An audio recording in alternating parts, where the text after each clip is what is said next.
በስመ አብ ወወልድ ወመንፈስ ቅዱስ አሐዱ አምላክ አሜን። ንግባሬ ሰናያት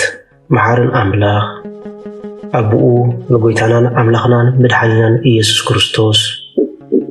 ሰቲሩናን ረዲእናን ዓቂብናን ተቐቢሉናን ራህሪሁልናን ደጊፉናን ክሳዕ እዛ ሰዓት እዚኣ እውን ኣብፂሕና እሞ ነመስግኖ ኣለና። ሕጂ እውን ንዕኡ ብዛ ቅድስቲ ዕለት እዚኣን ብኩሉ ዘመን ህይወትናን ፍጹም ሰላም ክዕቅበና ንኹሉ ዝመልኽ እግዚአብሔር ኣምላኽ ንለምኖ። ወጎይታና እግዚአብሔር ኩሉ እትመልኽ ኣቦውን ጎይታናን ኣምላኽናን መድኃኒናን ኢየሱስ ክርስቶስ ልዕሊ ኩሉ ኩነታትን ምእንቲ ኩሉ ኩነታትን ኣብ ውሽጢ ኩሉ ኩነታትን ነመስግነካ ኣለና። ስለ ዝተርካናን ዝረዳእካናን ዝዓቆብካናን ናባኻ እውን ስለ ዝተቐበልካናን ስለ ዝረሃርካልናን ዝደገፍካናን ክሳዕ እዛ ሰዓት እዚኣ እውን ስለ ዝብፅሓካና ነመስግነካ ኣለና። ኦ መፍቀሬ ሰብ ካብ ሰናያትካ ንሓትትን ልምና ኣለና። ነዛ ቅድስቲ ዕለት እዚኣን ኣብ ኩሉ ዘመን ህይወትናን ንዓኻ ብምፍራሕ ብፍጹም ሰላም ክንፍጽሞ ሃበና። ኩሉ ቅንዓት፣ ኩሉ ፈተናን፣ ኩሉ ግብሪ ሰይጣንን ምኽሪ ክፉኣት ሰባትን ሕቡኡን ግሁድን ዝኾነ ምልዓል ጸላእን ወጎይታይ ካባይ ኣርሕቕ፣ ካብ ኩሉ ህዝብኻ እውን ኣርሕቕ። ኩሉ ሰናያትን ዘድልን ነገር ዓድለና። ምኽንያቱ ንስኻ ኢኻ ተመንን ዕንቅሪቢትን ኩሉ ሓይሊ ጸላእን ክንረግጽ ስልጣን ዝሃብካና። ካብ ኩሉ ክፉእ ኣድሕነናን ባልሃናን እምበር ኣብ ፈተነ ኣይትእትወና። በቲ ሓደ ወድኻ ጎይታናን ኣምላኽናን መድኃኒናን ኢየሱስ ክርስቶስ ምእንቲ ፍቕሪ ሰብ ኢሉ ብዝገበሮ ጸጋን ምሕረትን ምሳኻ መዓረም ዝኾነ ወሃቢ ህይወት መንፈስ ቅዱስን ክብርን ግርማን ውዳሴን ኣምልኾን ብሕብረት ምስኡናትካ እዩ ሎሙን ኩሉ ሰዓን ንዘለዓለም ዓለም ኣሜን። ስለ ቃላቱ ስም እግዚአብሔር ኣምላክና በኣና ብድኹማት ባሮቱ ዝኸበረን ዝተመስገነን ይኹን። እግዚአብሔር ኣምላክ በደልናን ኃጢአትናን ከይተመልከተ ብድጋሚ ብቃላቱ ክንጻናናዕ፣ ብቃላቱ ክንፍወስ፣ ብቃላቱ ክንሃድእ ስለ ዝፈተወ ስለ ዝፈቐደ ክብርን ምስጋናን ንዕኹኑ። ንሱ ኣብ ተጸዋዓሉ ካብኡ ዘይትፍለ ቅድስተ ቅዱሳን ንጽሕተ ንጹሓን ኣቁራሪተ መዓት ናይ ሓዲስ ኪዳን ኩርቤል ዝኾነት ኣዲና ቅድስቲ ድንግል ማርያም ወዳ ጎይታናን መድኃኒናን ኣምላኽናን ኢየሱስ ክርስቶስ ብዘኽብራን ብዘፍቀራን መጠን ክብርን ምስጋናን ንዓይኹና። ኩሎም መላእክት፣ ነቢያት፣ ሐዋርያት፣ ጻድቃን፣ ሰማዕታት እግዚአብሔር ኣምላክ ብዝሃቦም ክብርን ማዕርግን ይኽበሩን ይመስገኑን። ዝኸበርኩም ህዝበ ክርስቲያን ከመይ ቀኒኹም ከመይ ኣለኹም? ናይ ሎሚ መዘራረቢ ኣርእስትና ኦ ኣምላኸይ ካብቶም ብኾንቱ ዝጸልኡኒ ኣድሕነኒ ዝብል ሃይለ ቃል እዩ። ስለ ቃላቱ ስም እግዚአብሔር ኣምላክና ዝኸበረን ዝተመስገነን ይኹን። ነዚ ሃይለ ቃል እዚ ዝበለ ኣቦና ክቡር ቅዱስ ዳዊት እዩ። ኦ ኣምላኸይ ተንስእ ኣድሕነኒ ካብቶም ብኾንቱ ዝጸልኡኒ ኣድሕነኒ ብምባል ክጽሊ ከሎ ንርኢ። ስለዚ ወገናተይ እግዚአብሔር ኣምላክ ካብ ኩሉ ንፈልጦን ዘይንፈልጦን ስውርን ግሁድን ዝኾነ ፈተናታት ከድሕነና፣ ካብ ኩሉ ግሉጽን ሕቡኡን ዝኾነ መፈንጥራታት ከድሕነና እናቱ ቅዱስ ፍቓዱ ይኹነልና። እግዚአብሔር ኣምላክ ከም ብሌን ዓይልና ዝሕልወና፣ ከም ብሌን ዓይኑ ዝቁርቆረልና ኣምላኽ እዩ። ናይ እግዚአብሔር ኣምላክ ሓለዋ፣ ናይ እግዚአብሔር ኣምላክ ምሕረት ኣብ ህይወትና መዘና የብሉን። ስለዚ ወትሩ ጊዜ ከም ክቡር ቅዱስ ዳዊት ኦ ኣምላኸይ ተንስእ ኣድሕነኒ፣ ኦ ኣምላኸይ ካብቶም ብዘይ ምኽንያት ዝጸልኡን ሰባት ኣድሕነኒ ብምባል ክንጽሊ ክንምህለል ይግባአና። ቅዱስ ዳዊት ብባህሪ ፈራሕ ኣይኮነን። ብህፃንነቱ ብሓቂ እግዚአብሔር ኣምላክ ብረድኤተ መንፈስ ቅዱስ ድብን አንበሳን ሰላሊዑ ዝቐተለ ኣባጊዑ ብዝግባእ ኣተሓላልዋ ዝሕሉ ጅግና ጓሳይ ዝነበረ ትምክሕተኛ ጎልያድ ብወንጭፍ ዘውደቐ ንእስራኤል ካብ ጸልኣታ ዘድሓነ ንእስራኤል ብጅግንነት 40 ዓመት ዘመሓደረ ድንቅ ተዋጋኣይ ትሑት ፍሪሃ እግዚአብሔር ዘለዎ ግናኸ ኣብ ጸሎት ኣምላኸይ ኣድሕነኒ ዝብል ጽሑፍ ብዙሕ ግዜ ተጻሒፉሎ ኣቦና ክቡር ዳዊት ንምንታይ ኮን ይኸውን ኣድሕነኒ ዝበለ? ምኽንያቱ ወገናተይ ንሕና ዓቕሚ የብልና ንሕና ንቅድሜና ጥራይ ዝመጽእ ሰቢና ክንርኢ ንኽእል ንሕና ኣብ ቅድሜና ንዘሎ ነገር ጥራይና ክንስትብህል ንኽእል 360 ዲግሪ ክሕልወና ዝኽእል ካብ ስውርን ጉሁድን ነገር ከድሕነና ዝኽእል መለኮታዊት ኢድ እግዚአብሔር ያ ወገናተይ ስለዚ ነዚ ድሕነት እዚ ነዚ ሓለዋ እዚ ኩሉ ግዜ ክንጽሊ ይግባአና ዓለማት ሎሚ ንሪአና ኣለና ካብ ዝተፈላለየ መጥቃዕትን ዝሕልወን ነገራት ክዕድጋ ዝተፈላለየ ኒክሎር ቦምብ ክሰርሓ ይረአያ ኣለዋ ነገር ግን እዚ ካብቲ ዝመጽእ መዓት ኣየድሕነኒ ንዓና ግን መለኮታዊ ጥበቓ መለኮታዊ ሓለዋ ናይ እግዚአብሔር ኣምላክ ካብ ኩሉ ጉሁድን ስውርን ዝኾነ ቁልዑን ድፉኑን ዝኾነ ሓደጋታት እግዚአብሔር ኣምላክ ከድሕነና እዩ ስለዚ ምስ ክቡር ቅዱስ ዳዊት ኦ ኣምላኸይ ተንስእ ኣድሕነኒ ብምባል ክንጽሊ ይግባአና ክቡር ቅዱስ ዳዊት ከም ዝኽርዮ ጸናሕና ምንም ፍርሒ ዘይብሉ ተባዕ ጅግና ቦይ ዝነበረ ነገር ግና ብኾንቱ ዝጸልኦ ሰባት ብዙሓት ነበሩ እቲ ዘዕበዮ ውላዱ ከይተረፈ አቢሴሎም ኣብ ልዕሊ ኣቦኡ ተላዓለ ንዙፋን ኣቦኡ ተቃመተ ዙፋን ኣቦኡ ንምሕዳግ ምስ ዘይመስልዎ ሰባት ተማኸረ ኣብ ልዕሊ ኣቦኡ ድማ ብጽልኢ ብኾንቱ ተላዓለ ወገናተይ ለምውን ንዓይና ዓኻትኩምን መን ብኾንቱ ከም ዝለዓለና ይንፈልጥን ኢና መን ካብ ዙርያና ተላዒሉ ጸልኣይና ከም ዝኸውን ኣይንፈልጥን ኢና እሞ ንሆ ቅድመቲ ውሕጅ መምጽኡ መገዲ ውሕጅ ክንጸርግ ይግባአና ንሱ ድማ ምስ ክቡር ቅዱስ ዳዊት ኦ ኣምላኸይ ተንስእ ኣድሕነኒ ዝብል ጸሎት ክንጽሊ ይግባአና ኣብ ካልኣይ ሳሙኤል ምዕራፍ 15 ካብ ፍቕዲ 12 ዘሎ ታሪኽ ምስ ንርኢ አቢሴሎም ወዱ ንክቡር ቅዱስ ዳዊት ክተናኸሎ ከሎ ንርኢ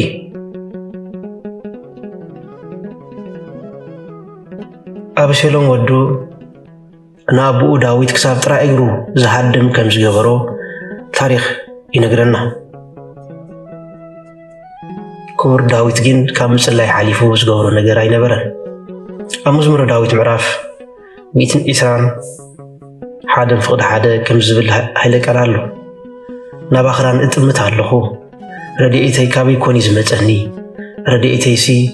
ካብ ሰማይን ምድርን ዝገበረ እግዚአብሔር ዝመጸኒ ብምባል ዘመረ እዚ መዝሙር እዚ አቢሴሎም ወዱ ካብ ስልጣኑ ምስ ሳገጎ አቢሴሎም ወዱ ካብ ዝፋኑ ምስ ሳገጎ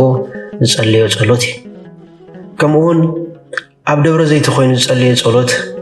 ንሆ ካብ ስልጣኑ ተሰጊጉ ኣብ ዝጸለየ ጸሎት ሓደ መዝሙር 51 እዩ ኦ ኣምላኸይ ጽሩይ ልቢ ፍጠረለይ ዝብል ሃይለ ቃል እዩ ስለዚ ወገናተይ ሎሚ ኣብ ልዕሊና ክለዓል ዝኽእል ጸላኢ ስለዘይንፈልጥ ንሆ ከም ክቡር ቅዱስ ዳዊት ወትሪ ግዜ ኦ ኣምላኸይ ተንስእ ኣድሕነኒ ክንብል ይግባአና ኦ ኣምላኸይ ተንስእ ኣድሕነኒ ዝብል ኣብ መዝሙረ ዳዊት ብብዙሕ ግዜ ተደጋጊሙ ንረኽቦ ብብዙሕ ግዜ መዝሙረ ዳዊት ምዕራፍ 25 ፍቕዲ 5 ከምዚ ዝብል ሃይለ ቃል ኣሎ ንስኻ ኣምላኽ ምድሓነይ ኢኻ እሞ ከም ትእዛዝካ ክነብር ማሃረኒ ኩሉ መዓልቲ ትጽቢተይ ካባኻ እዩ ስለ ቃላቱ ስም እግዚአብሔር ኣምላክና ዝኸበረን ዝተመስገነን ይኹን ካብ ስውርን ጉሁድን ዝኾነ መዓት ከድሕነና ዝኽእል ኣምላኽ ምድሓና እግዚአብሔር ኣምላክ እዩ ስለዚ ከም ትእዛዙ ክንነብር ፍቓዱ ክንፍጽም ይግባአና ኩሉ ግዜ ድማ ትጽቢትና ኣብኡ ክንገብር ይግባአና ንስኻ ኣምላኽ ምድሓነይ ኢኻ እሞ ከም ትእዛዝካ ክነብር ማሃረኒ ኩሉ መዓልቲ ትጽቢተይ ካባኻዩ እቲ እግዚአብሔር አምላክ ትጽቢት ዝኾነ ሰብ ክንደይ ተዓዊትሉ እቲ እግዚአብሔር አምላክ ተስፉ ዝኾነ ሰብ ክንደይ ተዓዊትሉ እቲ እግዚአብሔር አምላክ ሓልኡ ዝኾነ ሰብ ክንደይ ተዓዊትሉ ምኽንያቱ ንእግዚአብሔር አምላክ ጸዊዑ ዝሓፈረ የልዎን ንእግዚአብሔር አምላክ ጸዊዑ ነሆ ዝተረስዐ የለን ስለዚ ከም ክቡር ቅዱስ ዳዊት ኩሉ መዓልቲ ትጽቢትና ካብ አምላክ ክኸውን ይግባእ ትጽቢት መድሓንና ትጽቢት ህይወትና ትጽቢት ተስፋና ትጽቢት ሙራድና ምድያብናን ካብ እግዚአብሔር አምላክ ክኸውን ይግባእ ከምኡውን ኣብ መዝሙረ ዳዊት ምዕራፍ 16 ፍቅዲ 1 ከም ዝብል ኃይለ ቃል ኣሎ ኦ አምላኸይ ኣባኻ እውከል ኣለኹ እሞ ሓልወኒ ኦ እግዚአብሔር ንስኻ ጎይታይ ኢኻ ብዘይካኻ ካልእ ሰናይ የብለይ ካብዚ መዝሙር ዝንመሃሮ ድማ ኣቦና ክቡር ዘማራይ ዳዊት ማዕረ ክንደይ ህይወቱ ምስ እግዚአብሔር አምላክ ከም ዝተጣበቐ ሓደን ኣማራፅን በቃ ሓደን ምርጩን ዝነበረ እግዚአብሔር ጥራይ ወገናተይ ንሕና ኣብዚ ሰዓት እዚ ብዙሓት ኣማራፂታት ጌርና ኢና ንኸይድ ንእግዚአብሔር አምላክ ቅድሚቶም ኣማራፂታት ኣይንሰርዖን ኢና ኣቦና ክቡር ዳዊት ሓደ ካብቲ ከም ልበይ ዘበለሉ ምኽንያት ንእግዚአብሔር አምላክ ቅድሚ ኩሉ ነገር ይሰርዕ ነበረ ክንደይነት ኢና ኣብዚ ግዜ እዚ ንእግዚአብሔር አምላክ ቅድሚ ኩሉ ነገር ዝሰርዓና ክንደይነት ኢና ወገናቲ እስከ ነፍስና ንፈትሽ ቅድሚ ስጋዊ ናብራና ንእግዚአብሔር አምላክ ዝሰርዓና ክንደይነት ኢና ቅድሚ ስጋዊ ደሞዝና ንእግዚአብሔር አምላክ ዝሰርዓና ክንደይነት ኢና ቅድሚ ስጋዊ ፍልጠትና ንእግዚአብሔር አምላክ ዝሰርዓና ክንደይነት ኢና ቅድሚ ስጋዊ ዕብየትና ንእግዚአብሔር አምላክ ዝሰርዓና ክንደይነት ኢና ወገናተይ ክቡር ዘማራይ ዳዊት ግን ኩሉ ግዜ ኣብ ቅድሚ ዝሰርዖ ነገር እንተነይሩ እግዚአብሔር አምላክ ጥራይ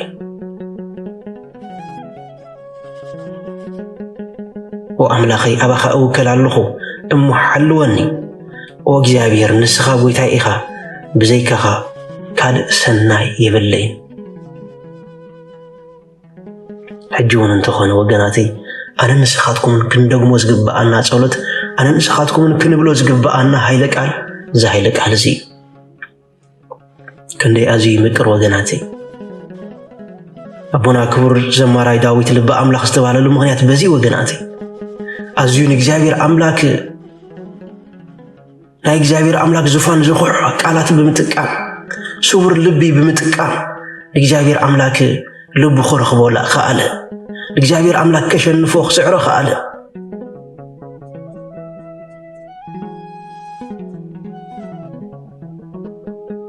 ስለዚ ልቢ አምላክ ዳዊት ንልቢ እግዚአብሔር አምላክ ዝረኸበ እዩ ስለዚ ንሕና እውን ኣነ ንስኻትኩም እውን ንልቢ እግዚአብሔር አምላክ ክንረክብ ንደሊ ተኾይንና ነቲ ልቢ አምላክ ዝተባሃለ ዳዊት ዝጸልዮ ጸሎት ክንጽልዮ ይግባአና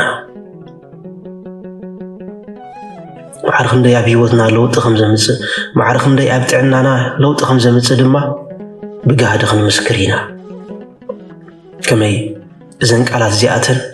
መንፈስ እየን ወገናተይ እዘን ቃላት እዚኣተን ናይ አምላክ ልቢ ዝተዛረበን እዩ ወገናተይ ስለዚ ልክዕ ከም ክቡር ቅዱስ ዳዊት ወትር ግዜ ወአምላኸይ ተንስ ኣድሕነኒ እወ ብዘይካኻ ካልእ ሰናይ የብለይን እንዳበልና ክንጸሊ ይግባአና ኣብ መዝሙረ ዳዊት ምዕራፍ 27 ፍቅዲ 1 ኣቦና ዘማራይ ዳዊት ከምዚ ይብል እግዚአብሔር ብርሃነይን ምድሓነይን ካብ መንዳኤ ዝፈርሕ እግዚአብሔር ሓይሊ ህይወተይ ካብ መንዳኤ ዝስንብድ ገበርቲ እከይ ክውሕጡኒ ሓደጋ ምስ ወደቑኒ ወደረኛታት ጸላእተይ በዓሎም ሰንከልከል በሎሞ ወደቑ ይብለና ስለ ቃላቱ ስም እግዚአብሔር አምላክና ዝኸበረን ዝተመስገነን ይኹን እግዚአብሔር ብርሃነ እዩ እግዚአብሔር አምላክ ምድሓነ እዩ ካብ መንዳኤ ዝፈርህ ካብ መንዳኤ ዝስንብድ ይብለና እግዚአብሔር አምላክ ሓይሊ ህይወተይ እዩ ገበርቲ እከይ ክውሕጡኒ ሓደጋ ምስ ወደቑኒ ወደረኛታት ጸላእተይ በዓላቶም ሰንከልከል በሎሞ ወደቑ ይብለና እዚ ካብ እግዚአብሔር አምላክ ዝርከብ ጸጋ እዩ ወገናት እቶም ከጎዱና ዝደልዩ ኢዶም ወስም ሰበሉ ንባዕሎም ሰንከልከል ኢሎም ክወድቅዮም ወገናተይ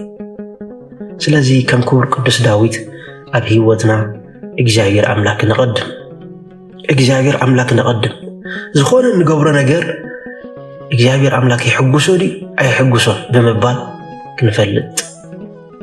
ክንግምግም ይግባአና እዚ ጉዳይ እዚ እግዚአብሔር አምላክ ይሕጉሶ ዲ ኣይሕጉሶን እዚ ጉዳይ እዚ እግዚአብሔር አምላክ ባህ የብሎ ዲ ኣይብሎም ብምባል ክንረጋገጽ ይግባአና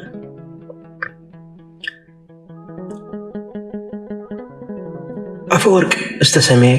ክቡር አቦና ዮሐንስ አፈወርቅ ዓለም ብምልእታ ጸሊኣቶ ኣብ ዝነበረት እዋን ቤተ ክህነት ከይተረፉ ኣብ ልዕሊ ተላዒሎምሉ ኣብ ዝነበሩሉ እዋን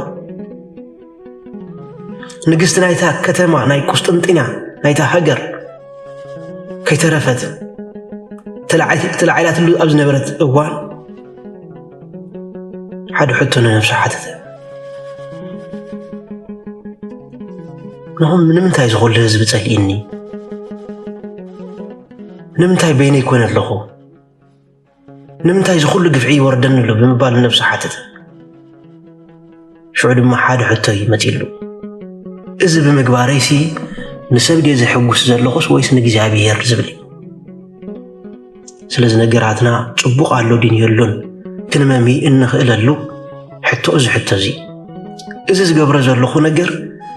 ንኣምላኽ ዲ ዘሕጉስ ወይስ ንሰብ ሽዑ ኣብቲ ግዜቲ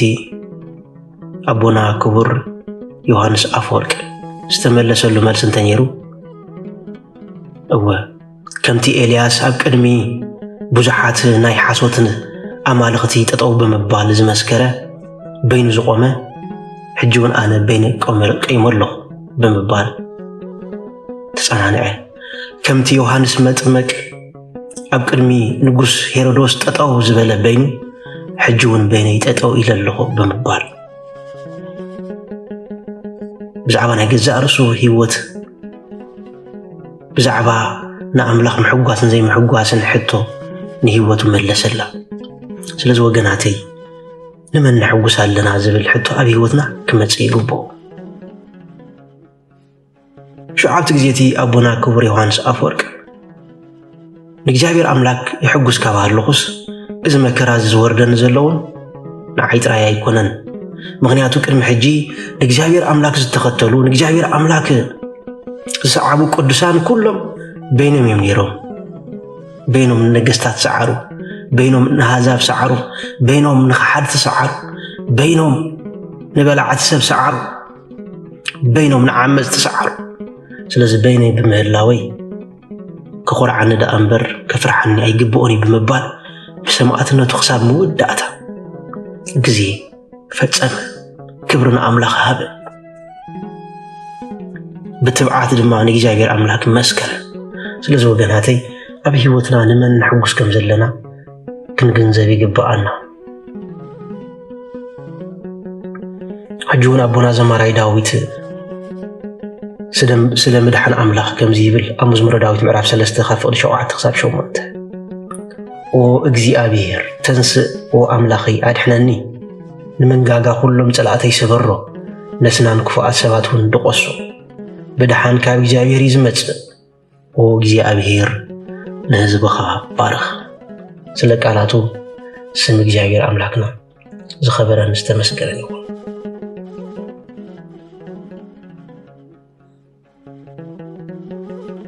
ስለዚ ወገናተይ ሓደ ማራጽ ዘለና ናብ እግዚአብሔር አምላክ ምጽጋዕ ካብቶም ብኾንቱ ዝጸልኡና መናፍስቲ ካብቶም ብኾንቱ ዝጸልኡና ምሕደር መናፍስቲ ዝኾኑ ሰባት ክንገላገልን ክንድሕንደልን ተኾይና ናብ እግዚአብሔር አምላክ ምጽላይ መዝሙረ ዳዊት ዕለት ዕለት ክንጽልይ ይግባአና መዝሙረ ዳዊት ዕለት ዕለት ክንሰምዕ ይግባአና ወገናተይ ሽዑ እግዚአብሔር አምላክ ሓለዋ ኣባና ሓለዋ ብሚልዮናት ክግዛእ ዘይክእል ሓለዋ ብትሪልዮናት ክግዛእ ዘይክእል ሓለዋ ዓለማት ሎሚ ማዕቢለን ኣለዋ ብኩሉ ነገር ማዕቢለን እየን ነቲ ርባዕተ ተፈጥሮ ናይ ስጋ ተቋጣጢሮን እየን ብሰማይ ብባሕሪ ብማይ ብእሳት ብዝተፈላለየ መገዲ ድሌተን ክሰርሓ ይኽእላ እየን ነገር ግን ክቋጽሮ ዘይክእላ ነገር እንተሃልዩ ዝመፀን ሓደጋታት እዩ ተፈጥራዊ ሓደጋ ክኾን ይኽእል እዩ ከምኡ እውን ብሰባት ዝመፀን ሓደጋታት ኣብ ምቁፅፃር ብዙሕ ግዜ ይፈርሕ ብዙሕ ግዜ ይሰግኣ ብዙሕ ግዜ መብሕቢኢ በዓቲ ይኹዕታ ነገር ግን ወገናተይ እዚ ነገር እዚ ካብቲ ዝመፅእ መዓት ከድሕነና ኣይክእልን እዩ ንዓና ንክርስቲያን ዝተገለፀልና መሰወሪና ዝኾነ ጸሎት ግን መዝሙረ ዳዊት ወገናተይ ብትሪልዮናት ክዕደግ ዘይክእል እንታይ ዳ ብስውር ልብን ብቁኑዕ መንፈስን ናብ እግዚአብሔር ኣምላክ ምጽላይ ጥራይ እግዚአብሔር ኣምላክ ብምእማን መድሓኒኻ ከም ዝኾነ ቅድሚ ዓለም ፍጣሩ ብዘያቦ ከም ዝተወልደ ድሕሪ ዓለም ፍጣሩ ካብ ድንግል ማርያም ከም ዝተወልደ ብኽልተ ልደታት ብምእማን ፍቕርና ሲሕብዎ ካብ ሰማያት ዝወረደ ካብ ድንግል ማርያም ዝተወልደ ስግው ቃል ኢየሱስ ክርስቶስ ኣምላኽነት ብምእማን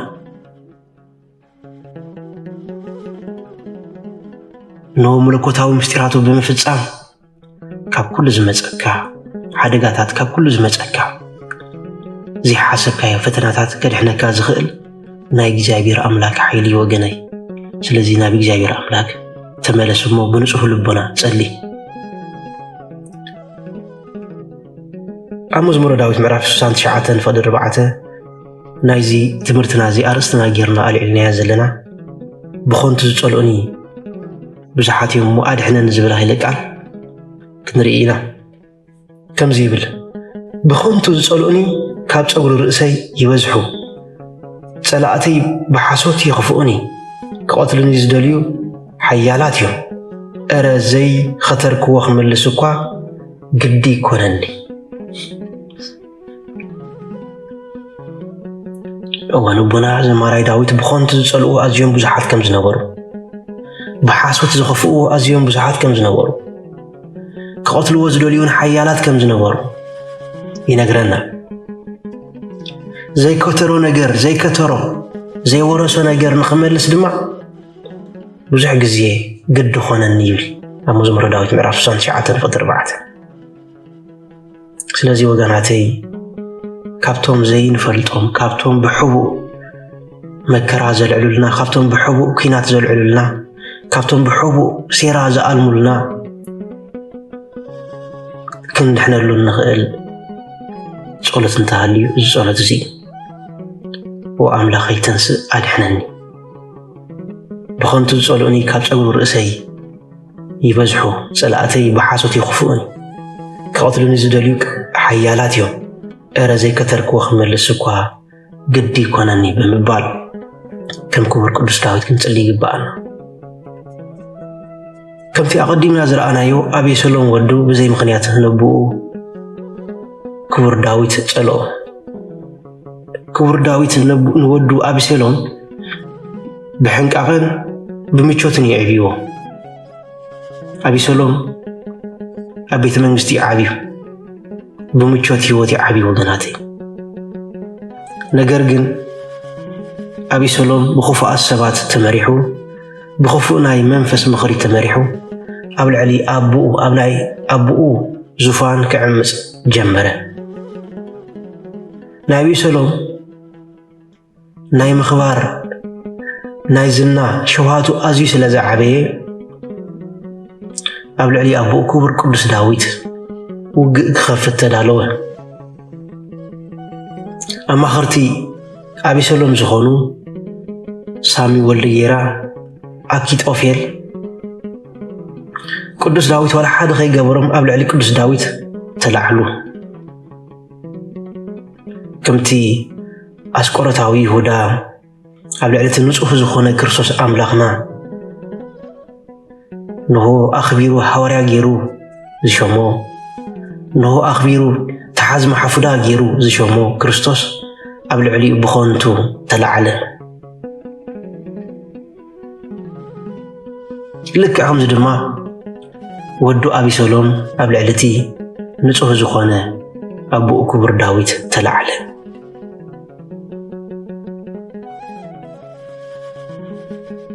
ስለዚ ወገናተይ ኣብ ህይወትና ብሕቡእ ዝለዓሉ መን ምዃኖም ስለዚ ንፈልጥ ኩሉ ግዜ ጸሎትና ናብ ኣምላኽ ከነብጽሕ ይግባአና። ወኣምላኸይ ተንስእ ኣድሕነኒ። ብዘይ ምኽንያት ኣብ ልዕሌና ዝለዓሉ ሰባት ኩፉኣት እዮም፣ እግዚኣብሔር ድማ ክብቀሎም እዩ። በቐል ናይ እግዚኣብሔር ወገናተይ ምፍዳይ ሕነ ናይ እግዚኣብሔር እዩ። ሰባት ስለ ዝበደሉና ክንብድል ከይንሓስብ ምፍዳይ ሕነ ናይ እግዚኣብሔር ኣምላክ ስለ ዝኾነ ፈርዖን ብዘይ ምኽንያት ኣብ ልዕሊ እስራኤላውያን ኣብ ልዕሊ እቶም ንፒራሚድ ዝሰርሑ ዳሃነፁ ኣብ ልዕሊ እቶም ናይ ግብፂ ኢኮኖሚ ጠጠው ዘበሉ እስራኤላውያን ተላዓለ።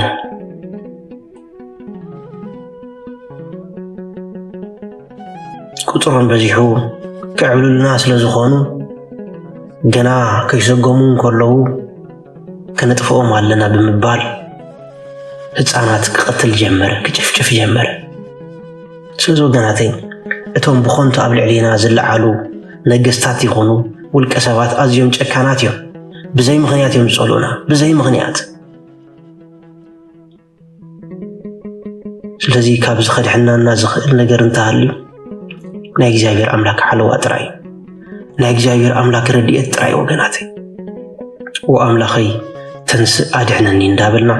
ክንጽሊ ይግባአና። ስለዚ ብዘይ ምኽንያት ዝጸልኡና ኩላቶም ብግህዶ ስለ ዘይንፈልጦም መለኮታዊ ሓለዋ የድልየና፣ መለኮታዊ ሓይሊ የድልየና። ከምቲ ኣብ መዝሙረ ዳዊት ምዕራፍ 3 ተባሂሉ ዘሎ ወኣምላኸይ ንምንጋጋ ጸላእተይ ስበሮ ብምባል ክንጽሊ ይግባአና። ከምኡውን ከምቲ ናይ እግዚኣብሔር ኣምላክ ካህን ዝኾነ ቅዱስ ካህን ዘካርያስ ኣብ ሉቃስ ምዕራፍ 1:71 ከምዚ ኢልና ክንጽሊ ይግባአና። ካብ ጸላእትና ካብ ኢድ እቶም ኩሎም ዝጻረሩና ኣድሕነና ብምባል ክንጽሊ ይግባአና።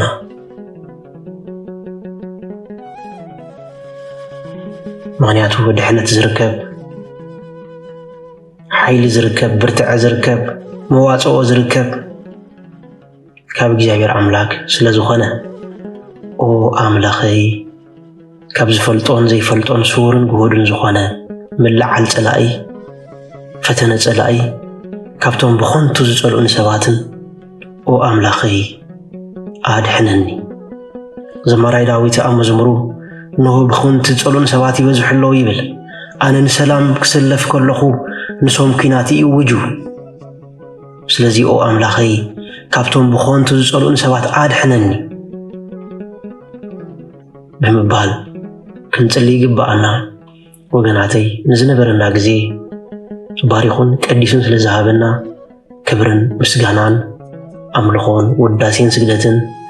ንዕኡ ንበይነ ይግባእ። ወስብሃት ለእግዚአብሔር።